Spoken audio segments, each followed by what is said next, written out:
Yeah. So when it comes to luxury real estate, because I think, most agents, I mean, we'd all rather sell multi-million dollar homes compared to the $200,000 home, right? Right. It's less work and more money. Yeah, exactly. Right. So, but also, and this, you could correct me if I'm wrong, this might be just an assumption here, but with your marketplace, I mean, you mentioned, a lot of these big names that have second homes there. So I'm guessing that's a big part of it too, Yeah. right? Because, winters, I'm guessing it's, everybody wants to be there in the summer and probably, get out of there in the winter.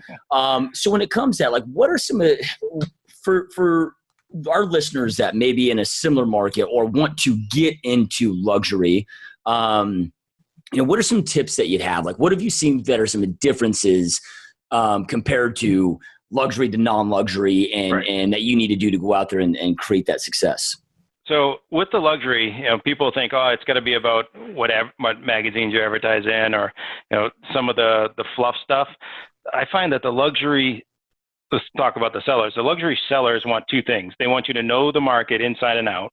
So when they're asking you questions about value and things like that, you have to really bring it to a higher standard when you're answering those questions.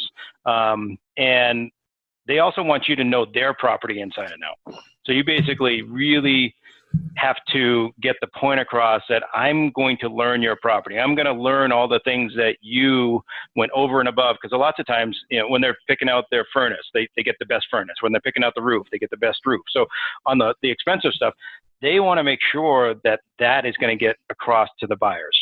And we do that through having really nice brochures that have bullet points. And so if you can prove to them that you've got a real good grasp of the marketplace and you're going to have a really good grasp of what they've done in the house, that's what makes them feel good about you as a realtor. Of course, track record helps once you've broken into it. I have a guy that, it took me a while.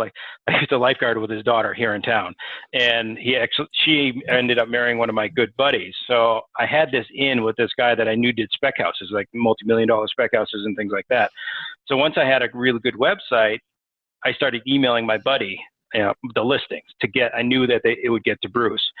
So I did that for a while, and after a while, he's like, you know what, this kid's, he knows what he's doing. So then he started corresponding with me directly, and then I would send stuff directly to him. And then he got his friend of his to list a house with me. And since then, that friend I've done 10 houses with him, lots of them on the water and, $1 million stuff. And this guy, Bruce, he became just, he kind of took me under his wing. He said, all right, Adam, I'm going out to play golf or at the private club that's here. And I got two guys that you have to know.